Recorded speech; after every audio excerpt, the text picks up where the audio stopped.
naka 2 rounds kami ni Maria. Nagiging duwag ako kapag nagsalita ka. Alam, matulog ka dito yung kuburahon. First time ko itong kainin. Oo, bagong ng McDo. Wala pa. It's yung mga itlog ko nagiging masakit, frozen. Mostly na matatamaan po sa aking isi-share. Nandito na naman tayo mga kaibigan at syempre tayo ay kakain ulit. No? Mag-order muna tayo. Ayan, saan ka pa mga kaibigan? Oh. Ano? Kompleto na? Kompleto? May kulang pa? Wala na ano? Wala, kompleto. Oh, sige. Kain na tayo. Tinatanggal nila yung sticker ng ano. Sige, tanggalin mo. Umsala, hast du auch? Ja. Vielleicht probiere ich eine zwingen. First time ko to mga kaibigan. First time ko tong kainin. Oo, bagong ng McDo yan. Oh, may queso spätzle sila. Sieht es lecker aus. Oh my goodness. Oh, masarap daw. Grabe, ang sarap, mahal. Ako nga rin. Ikaw naman.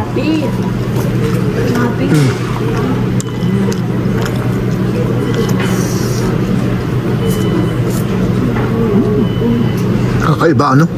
Ibang klase yan. Ay, masarap. Masarap siya. Kain tayo. Alle diesen Burger bestellen. Ich hab ohne Griechisch. Was? Bist du satt? Mahal.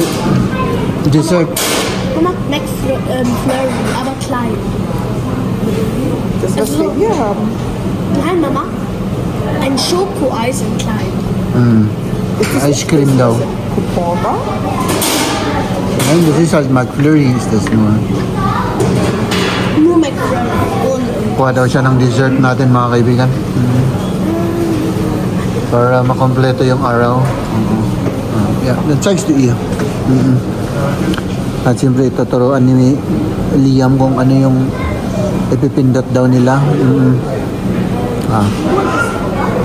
Tapos maghintay tayo rito. Oo, yan. Kape at saka donut daw. Donut Load. Tapos si Liam may ice cream. Ano naman to? Apple pie. Apple pie. Tikman natin to. Itong kape. At saka ito munang donut. Tikman mo muna yung donut.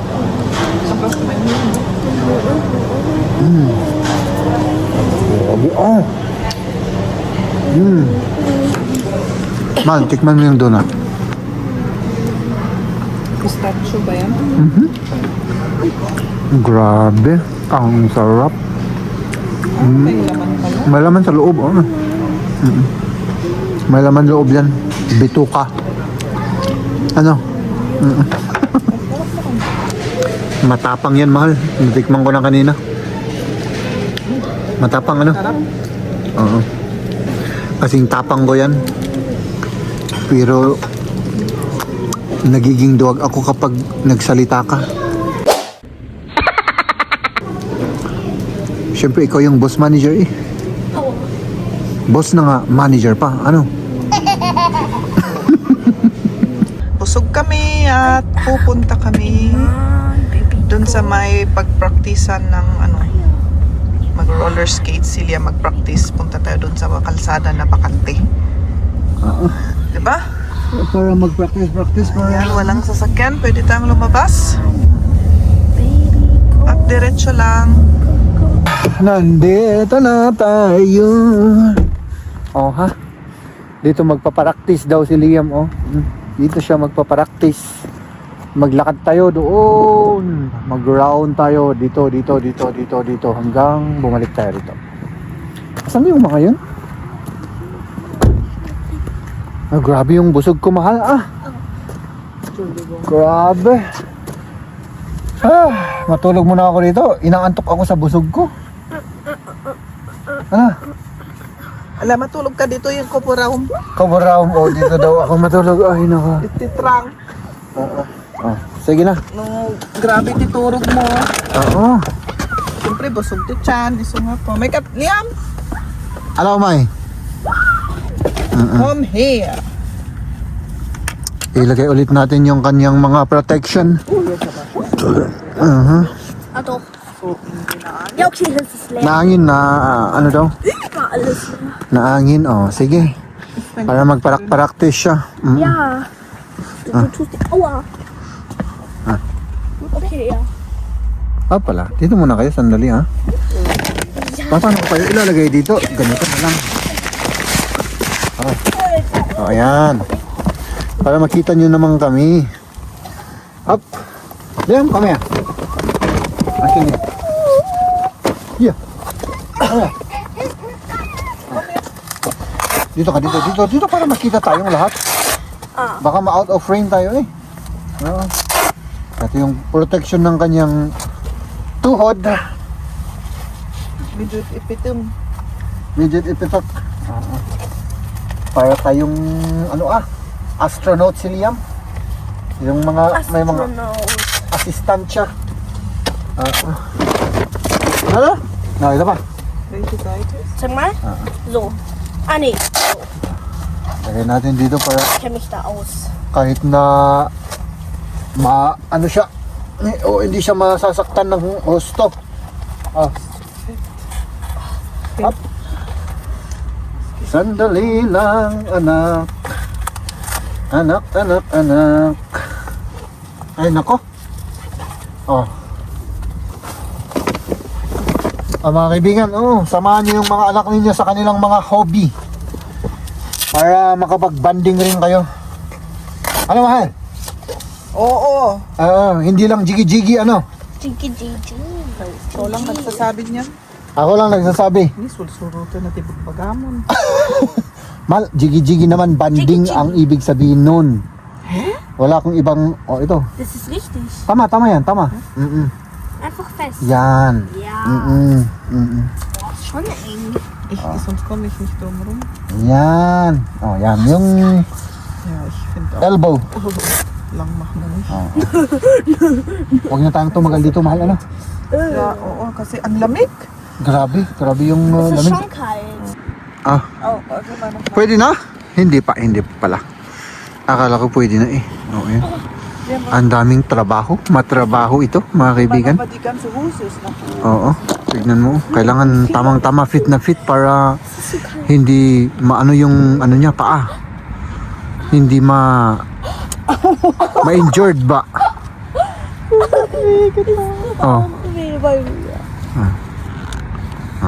Pwede na. Ayan, nandito kami sa may field. Okay. Oh, Aber nicht zu lang. ayan, puros bakante oh. Doon may building lang doon na mga bagong building. Pero yung area dito, bakante, wala pa. Mag-practice, mama. Sige, practice. Parang linalamig ka ah. Oo, nilalamig ako. Grabing katangahan na tanong yan. Ano? Bala. Okay. It's all good daw. It's all good. Ganyan talaga. Part ng ano yan. Pag ano bang tawag doon? Pa-practice. Oo. Diba? Diretso. Yatsa. Ganyan. Practice. Mahal, alam mo nang magganyan? Hindi. Ako rin, parehas tayo, mahal. Hindi ko rin alam yung magganyan. Hindi ko natuto yan. Hindi rin ako natuto ng ganyan, Bilisan daw nating maglakad, mga kaibigan, dahil kulang yung damit niya. Ako rin. Lang na pang, Ah, yung ginamit ko, hindi ako nagsando. Next time magsando ka. Ako rin, parehas kami. Manipis lang na long sleeve, wala akong sweatshirt. Nasa ano tayo, mga kaibigan, nasa halinang umaga -1. Ngayon siguro mga 0 or 1 degrees. Baka minus na kasi gabi na eh. Baka minus na. Oo. Ay, basta alam mo ang sinyalis, mahal, na minus degrees. Alam mo, Hindi. yung mga itlog ko nagiging masakit, frozen.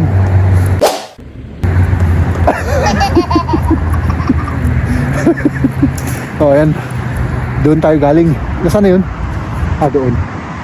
Doon tayo galing. At dito naman. Yung sasakyan. Oo, nakalak yun, mahal. Dito naman, dito, highway yan, highway. At ayan si Liam. Pagod ka na? Yes. Bismillah. No. Yeah. Yeah. Yes daw. Haps, nakakalahati na tayo, nakakalahati na.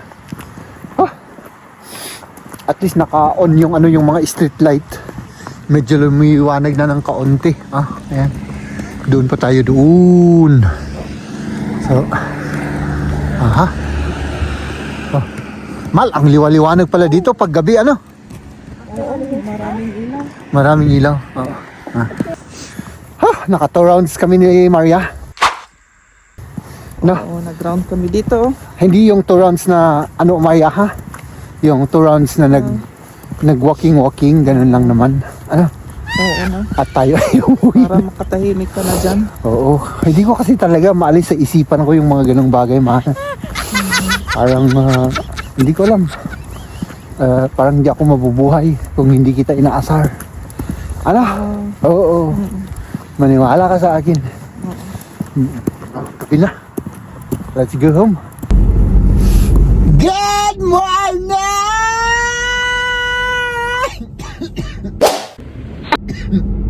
Mga kaibigan, good morning po sa ating lahat. Ay napakagandang araw, pero meron lang akong isi-share mga kaibigan habang may pupuntahan ako mga kaibigan. At yun, mag-sharing lang muna tayo dahil kahapon mga kaibigan nang gigigil ako at talagang na high blood ako mga kaibigan, no? Ito po ay mostly na matatamaan po sa aking isi-share ay yung mga kababayan po natin na mga OFW, mga nasa ibang bansa na nagpapadala ng balikbayan box sa ating mga kababayan doon sa Pilipinas, no? So napanood ko po kahapon mga kaibigan na yung Bureau of Custom may inilabas na statement or nagpa-interview ang isa sa mga namumuno nga po doon sa Bureau of Custom, no? Nagpa-interview siya at yun, my goodness mga kaibigan, no? Alam naman natin mga kaibigan, hindi ko naman po linalahat, no, na yung Bureau of Custom ay one of the most corrupt agency in the Philippines, no? Tapos nagpa-interview nga po yung kanilang isa sa kanilang pinuno doon na ang daming mga natitenggang mga balikbayan box doon sa mga pantalan, no? Ibig sabihin siguro yung mga iba nabulok na, no? Siguro yung mga ibang kababayan natin doon sa Pilipinas ay nasisiraan na ng bait sa kahihintay, no? Ay nakatingga lang pala yung mga balikbayan box na kumbaga ipinadala po ng ating mga kababayan na nanggaling dito sa Pilipinas, no? So kaunting lang mga kaibigan, kaunting kumbaga kwento ko lang kung saan po nanggagaling yung mga balikbayan box na mga yan, no? Yung mga balikbayan box po na mga yan mga kaibigan ay nanggagaling sa dugo at pawis ng ating mga kababayan dito sa Pilipinas, dito sa abroad, na iniipon nila, no? Ang ginagawa po ng karamihan or kagaya ko, no, kapag magpapadala tayo ng balikbayan box ay matagal po nating iniipon yung mga ilinalagay natin doon sa balikbayan box. Unang-una sa lahat mga kaibigan, hindi po natin kaagad ma-afford na bumili ng napakaraming gamit at ilagay sa balikbayan box at ipadala sa Pilipinas. Hindi po ganun ang karaniwang nangyayari po rito. Ang nangyayari po ay kagaya ko, naghihintay ako ng sale. Buong taon akong maghihintay ng mga sale, nag-iipon ako, binibili ko yung gusto kong ipadala na mga gamit, mga dilata, mga toothbrush, mga sabon, and so on and so forth mga kaibigan, ano? So yun, doon po nang gagaling. So ibig sabihin po ay talagang pinaghihirapan yan, pinag-iipunan, no, ng mga ordinaryong mga mamamayan na kagaya po natin. at ipinapadala doon sa Pilipinas. Tapos ngayon naman itong nakaka-high blood, mga kaibigan, no? Hindi lang pala, hindi ko po linalahat at hindi ko pinagbibintangan yung Bureau of Custom na silang may kasalanan, no?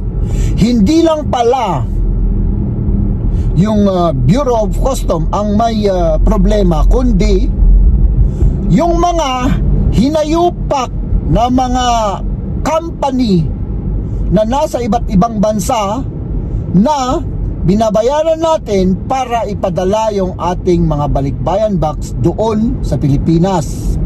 So, ang ginawa or ang mga ginagawa pala, kaya pala nakatenga doon sa pantalan at nabubulok yung ating mga gamit, no?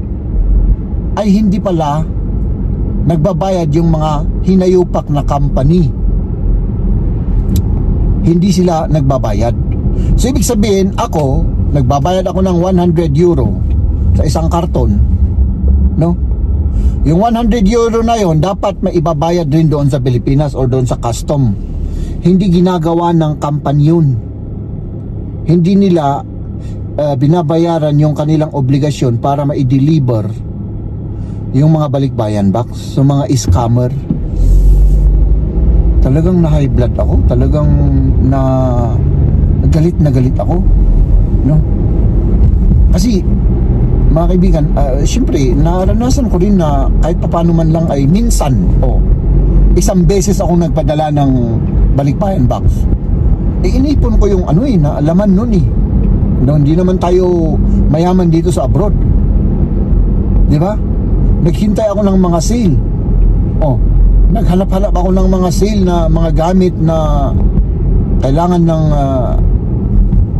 halimbawa ng ating pamilya doon sa Pilipinas para maipon at mapuno yung balikbayan box at ipadala. So grabe mga kaibigan, grabe yung nangyayari sa ating mga kumbaga dito sa abroad at doon sa Pilipinas pagdating sa balikbayan box, no? Talagang nanggalaiti ako nung napanood ko yung interview na yun, no? Hindi po sa Bucor or sa kundi lalong-lalo na sa mga, kung totoo yun, lalong-lalo na sa mga company na binayaran natin na para ipadala yung mga gamit natin na, no? Karamihan naman ng balikbayan box ay hindi naman mga mamahaling mga gamit yan. Mga sabon, mga dilata, mga kaunting damit, mga sapatos, mga yun ang laman ng balikbayan box, mga kaibigan, no? Hindi mga gold, mga yung mga yan, mga luxury item, luxury bag. My goodness, di ba? So sana matupad yung sinabi ng official ng Bucor na yon, Bureau of Custom, na maiban na yung mga company na yun. Ang problema nga lang, iban mo sa Pilipinas, pero wala ka namang magagawa sa abroad kung patuloy nilang ginagawa yung operation nila para mambudol ng mga OFW, no? Ano bang tingin ng mga hinayupak na yan sa mga kababayan nating OFW? Pera? Tumatay ng pera, ganun. My goodness, mga walang talaga, mga walang kaluluwa. So ayan, baka masira pa yung araw ko, mga kaibigan. So gusto ko lang i-share, mga kaibigan, at maraming salamat sa panonood. Ladies and gentlemen,